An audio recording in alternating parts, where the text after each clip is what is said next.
ओम शांति। 21 अप्रैल 2022 साकार मुरली। मीठे बच्चे, बाप की याद में रहना ये बहुत मीठी मिठाई है जो दूसरों को भी बांटते रहो, अर्थात अल्प और बेकार परिचय देते रहो। प्रश्न, स्थायी याद में रहने की सहज विधि क्या है? उत्तर, स्थायी याद में रहना है तो देह सहित जो भी संबंध हैं उन सबको भूलो। चलते फिरते, उठते बैठते याद में रहने का अभ्यास करो। अगर योग में बैठते लाल बत्ती भी याद आई तो योग टूट जाएगा, स्थायी याद रह नहीं सकेगी। जो कहते कोई खास बैठकर योग कराए, उनका योग भी लग नहीं सकता। गीत रात के राही। ओम शांति। अभी यह हुई योग की बात, क्योंकि अभी है रात। रात कहा जाता है कलयुग को, दिन कहा जाता है सत्य को। तुम अभी कलयुग रूपी रास्ते सतयुग दिन में जाते हो, इसलिए रात को भूल दिन को याद करो। नरक से बुद्धि को हटाना है। बुद्धि कहती है बरोबर ये नरक है, और किसी की बुद्धि नहीं कहती। बुद्धि है आत्मा में। आत्मा अब जान गई है कि बाबा आया है रात से दिन में ले जाने। बाप कहते हैं, हे आत्माएं, तुमको जाना है स्वर्ग में, परंतु पहले शांति धाम में जाकर फिर स्वर्ग में आना है। गोया तुम योगी हो, पहले घर के पीछे राजधानी के। अब मृत्यु लोक अर्थात रात पूरी होनी है, अब जाना है दिन में। इसको ईश्वरीय योग कहा जाता है। ईश्वर निराकार हमको योग सिखलाते हैं, अथवा हम आत्माओं की सगाई कराते हैं। यह है रूहानी योग, वह है जिस्मानी। तुम बच्चों को एक जगह बैठ योग नहीं लगाना है। वे तो मनुष्य जैसे खुद बैठते हैं, वैसे सबको बैठक सिखाते हैं। यहाँ तुमको बैठक नहीं सिखाई जाती है। हाँ, सभा में कायदे सिर बैठना है, बाकी योग में तो कैसे भी बैठें, चलते फिरते सोते भी लग सकता है। आष्टिष्ट योग में चित्र बना सकते हैं। शिव बाबा जिनसे योग लगाते हैं उनका चित्र बनाते हैं। जानते हैं यह हमारा बाबा निराकारी दुनिया परम धाम में रहते हैं। हम भी वहाँ के रहवासी हैं। हम आत्माओं को जाना है। ये बुद्धि में चलते फिरते रहना चाहिए। ऐसे नहीं कि मुझे तपस्या में बिठाओ, योग कराओ, ये कहना भी रोंग है। बुद्धू ऐसे कहेंगे। बच्चे लौकिक बाप को खास बैठकर याद करते हैं क्या? बाबा बाबा करते ही रहते हैं, कभी भूलते ही नहीं हैं। छोटे बच्चे और ही जास्ती याद करते हैं, मुख चलता ही रहता है। यहाँ पारलौकिक बाप क्यों भूल जाता है? बुद्धि योग क्यों टूट पड़ता है? मुख से बाबा बाबा कहना भी नहीं है। आत्मा जानती है बाबा को याद करना है। अगर खास बैठने की आदत है तो योग सिद्ध हो ना सके। यह ईश्वरीय योग तुमको स्वयं ईश्वर सिखला रहे हैं। योगेश्वर कहते हो ना, तुमको ईश्वर ने योग सिखलाया है कि मुझ बाप को याद करो। ऐसे नहीं, जब मुझे दीदी योग में बिठाती है तो मज़ा आता है। उनका योग कब स्थायी रह नहीं सकेगा। समझो हार्ट फेल की तकलीफ हो जाती है तो उस समय कोई योग में बिठाएगा क्या? यह तो बुद्धि से याद करना है। मनुष्य जो भी योग सिखलाते हैं वह है रॉन्ग। योगी कोई भी इस दुनिया में है नहीं। यूं तो किसको भी याद करो तो वह भी योग हुआ। आम अच्छा लगता है तो उनसे योग लग जाता है। लाल बत्ती अच्छी लगती है तो वह याद आएगी तो उनसे भी योग हुआ।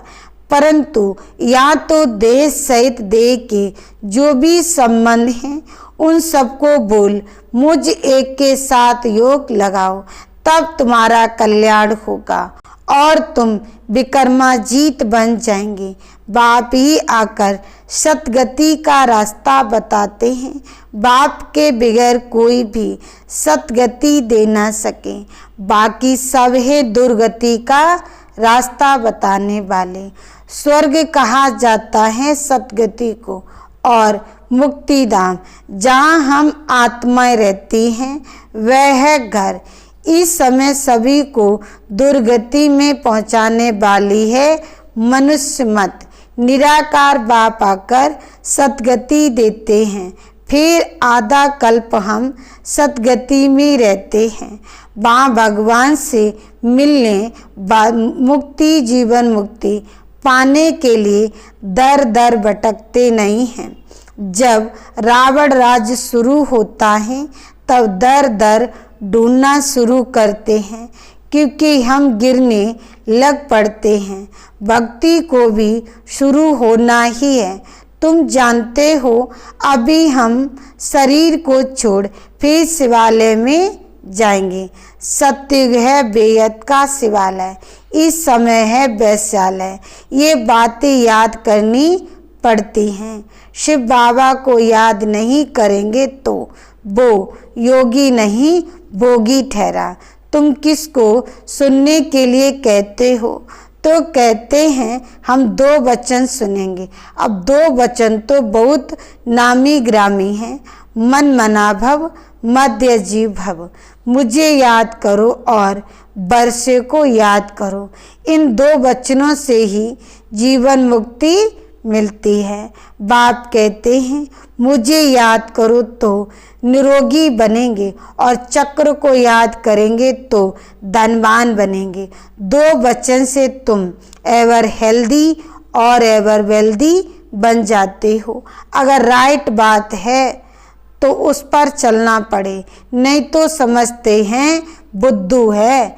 अल्प और बे ये 2 वचन हैं। अल्प अल्लाह, बे हुई रचना। बाबा है अल्प, बे है बादशाही। तुम्हारे में कोई को बादशाही मिलती है और कोई को प्रजा में जाते हैं। तुम बच्चों को पोता में रखना चाहिए कि सारे दिन में कितना समय बाप को और वर्ष को याद किया। यह श्रीमत बाप ही देते हैं। आत्माओं को बाप सिखलाते हैं। मनुष्य धन के लिए कितना माथा मारते हैं। धन तो ब्रह्मा के पास बहुत था। जब देखा कि अल्प से बादशाही मिलती है तो धन क्या करेंगे। क्यों ना सब कुछ अल्प के हवाले कर बादशाही लेवे। बाबा ने इस पर एक गीत भी बनाया। अल्प को अल्लाह मिला, बे को मिली बादशाही। उसी समय बुद्धि में आया हमको तो विष्णु चतुर्भुज बनना है। हम इस धन को क्या करेंगे। बस बाबा ने बुद्धि का ताला खोल दिया। ये साकार बाबा तो धन कमाने में बहुत बिजी था। जब राजाई मिलती है तो गदाई का काम क्यों करें। फिर बाबा भूख तो नहीं मरा। बाबा के पास जो आते हैं उनकी बहुत अच्छी पालना होती है। घर में भूख मरते होंगे। यहाँ तो जो श्रीमत पर चलते हैं उनको बाबा भी बहुत अच्छी मदद करते हैं।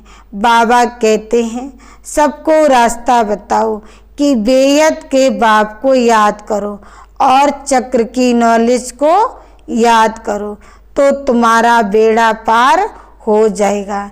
खिवैया आया है बेड़ा पार करने, तब तो गाते हैं पतित पावन खिवैया। परंतु याद किसको करना है ये किसको भी मालूम नहीं है, क्योंकि सर्वव्यापी कह दिया है।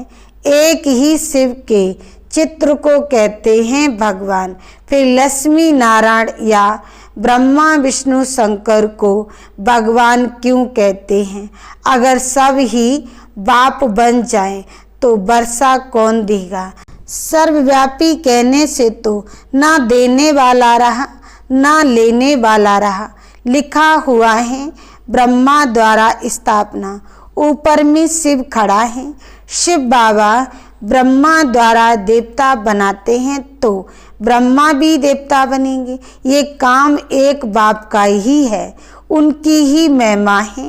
एक ओंकार अकाल मूरत, आत्मा अकाल मूरत होती है, उनको काल नहीं खाते, तो बाप को भी अकाल मूरत है।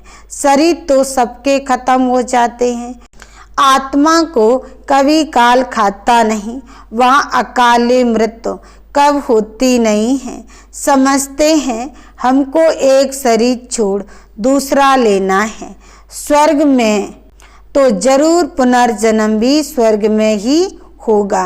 या तो सब नरकवासी हैं, कहते हैं फलाना स्वर्ग पधारा तो जरूर पहले नरक में था। इतनी सहज बात भी समझते नहीं हैं, सन्यासी भी नहीं जानते। वो तो ज्योति ज्योत समाया कह देते हैं।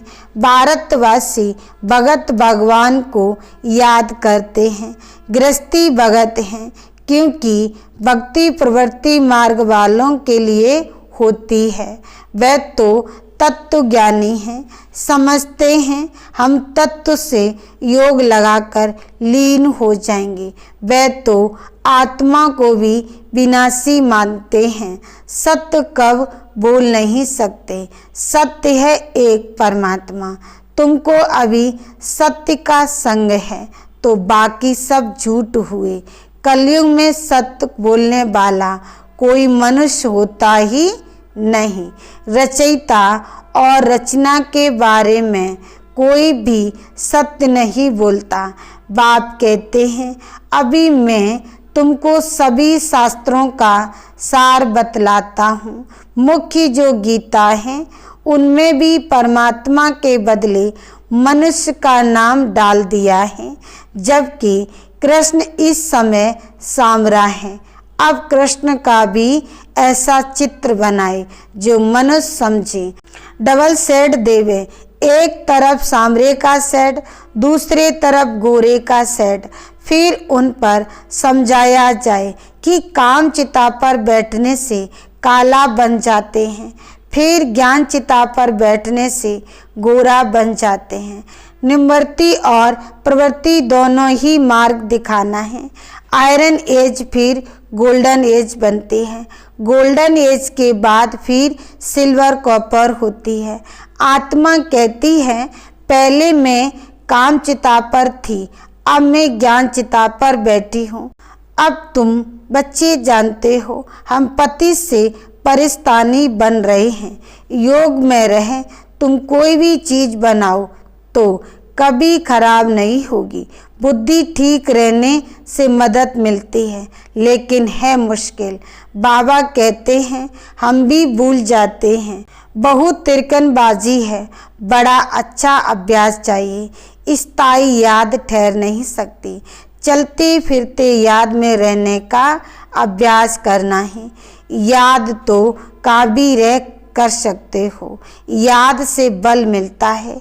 इस समय सच्चा योग कोई भी जानते नहीं हैं। बाप के सिवाय जो भी योग लगाना सिखलाते हैं वे रोंग है। भगवान ने जब योग सिखलाया तो स्वर्ग बन गया, मनुष्य ने जब योग सिखलाया तो स्वर्ग से नरक बन गया। कोई भी उल्टी चलन थोड़ी चलते हैं तो बुद्धि का ताला बंद हो जाता है। 10-15 मिनट भी याद में रह नहीं सकते। नहीं तो बुढ़ियों के लिए, बच्चों के लिए, बीमारों के लिए भी बहुत सहज है, बहुत अच्छी मिठाई है। भल गूंगा बहरा हो वह भी इशारे से समझ सकते हैं कि बाप को याद करो तो यह वर्षा मिलेगा। कोई भी आए तो बोलो हम आपको रास्ता बताते हैं। बेहद के बाप स्वर्ग का रचयिता से स्वर्ग के सदा सुख का वर्षा कैसे मिलता है। यह छोटी छोटी चिटकियाँ पर्चे बांटते रहना चाहिए। दिल में बहुत उमंग रहना चाहिए। कोई भी धर्म वाला आए तो हम ऐसे समझाएं। बाप कहते हैं ये देख के सब धर्म छोड़ मुझे याद करो तो विक्रम विनाश होंगे और तुम मेरे पास चले आएंगे। पहले पहले यह निश्चय करो, फिर दूसरी बात, तब तक आगे बढ़ना ही नहीं है। अपने को आत्मा समझ बाप को याद करो, बस यह है सबसे फर्स्ट क्लास बात। सिर्फ 2 अक्षर हैं, अल्प और बे, बाप और वर्षा। अच्छा, मीठे मीठे सिकिलदे बच्चों प्रति माता पिता बाप दादा का याद प्यार और गुड मॉर्निंग। रूहानी बाप की रूहानी बच्चों को नमस्ते। धारणा के लिए मुख्य सार। पहला पॉइंट, अपना सब कुछ अल्प के हवाले कर बेबादशाही लेनी है। पोता मेल रखना है कि बाप और वर्ष की कितना समय याद रही। दूसरा पॉइंट है, कोई भी उल्टी चलन नहीं चलनी है। स्थायी याद में रहने का अभ्यास करना है। वरदान, सर्व शक्तियों द्वारा हर कंप्लेन को समाप्त कर कंप्लीट बनने वाले शक्तिशाली आत्मा भव। सार में कहा, अंदर में अगर कोई भी कमी है तो उसके कारण को समझकर निवारण करो, क्योंकि माया का नियम है कि जो कमजोरी आप में होगी उसी कमजोरी के द्वारा वह आपको मायाजीत बनने नहीं देगी। माया उसी कमजोरी का लाभ लेगी और अंत समय में भी वही कमजोरी धोखा देगी। इसलिए सर्व शक्तियों का स्टॉक जमा कर शक्तिशाली आत्मा बनो और योग के प्रयोग द्वारा हर कंप्लेन को समाप्त कर कंप्लीट बन जाओ। यही स्लोगन याद रहे, अब नहीं तो कब नहीं। स्लोगन है, शांति और धैर्यता की शक्ति से विघ्नों को समाप्त करने वाले ही विघ्न विनाशक हैं। मातेश्वरी जी के अनमोल महाभाग्य। अपना असली लक्ष्य क्या है? पहले पहले ये जानना जरूरी है कि अपना असली लक्ष्य क्या है, वो भी अच्छी तरह से बुद्धि में धारण करना है। तभी पूर्ण रीत से उस लक्ष्य में उपस्थित हो सकेंगे। अपना असली लक्ष्य है, मैं आत्मा उस परमात्मा की संतान हूँ, मैं असल में कर्मातीत हूँ। फिर अपने आप को भूलने से कर्म बंधन में आ गई। अब फिर से वो याद आने से, इस ईश्वरीय योग में रहने से अपने किए हुए विक्रम विनाश कर रही हूँ। तो अपना लक्ष्य हुआ, मैं आत्मा परमात्मा की संतान हूँ। बाकी कोई अपने को हम सो देवता समझ उस लक्ष्य में स्थित रहेंगे तो फिर जो परमात्मा की शक्ति है वो मिल नहीं सकेगी और न फिर तुम्हारे विक्रम विनाश होंगे। अब ये तो अपने को फुल ज्ञान है, मैं आत्मा परमात्मा की संतान कर्मातीत हो। भविष्य में जाकर जीवन मुक्ति देवी देवता पद पाएंगे। इस लक्ष्य में रहने से वह ताकत मिल जाती है। अब ये जो मनुष्य चाहते हैं, हमको सुख और शांति पवित्रता चाहिए, वो भी जब पूर्ण योग होगा तभी प्राप्त होगी। बाकी देवता पद तो अपनी भविष्य प्रारब्ध है, अपना पुरुषार्थ अलग है और अपनी प्रारब्ध भी अलग है, तो ये लक्ष्य भी अलग है। अपने को इस लक्ष्य में नहीं रहना है कि मैं पवित्र आत्मा आखिरी परमात्मा बन ही जाऊंगी, नहीं, परंतु हमको परमात्मा के साथ योग लगाए पवित्र आत्मा बनना है। बाकी आत्मा को कोई परमात्मा नहीं बनना है। अच्छा, ओम शांति।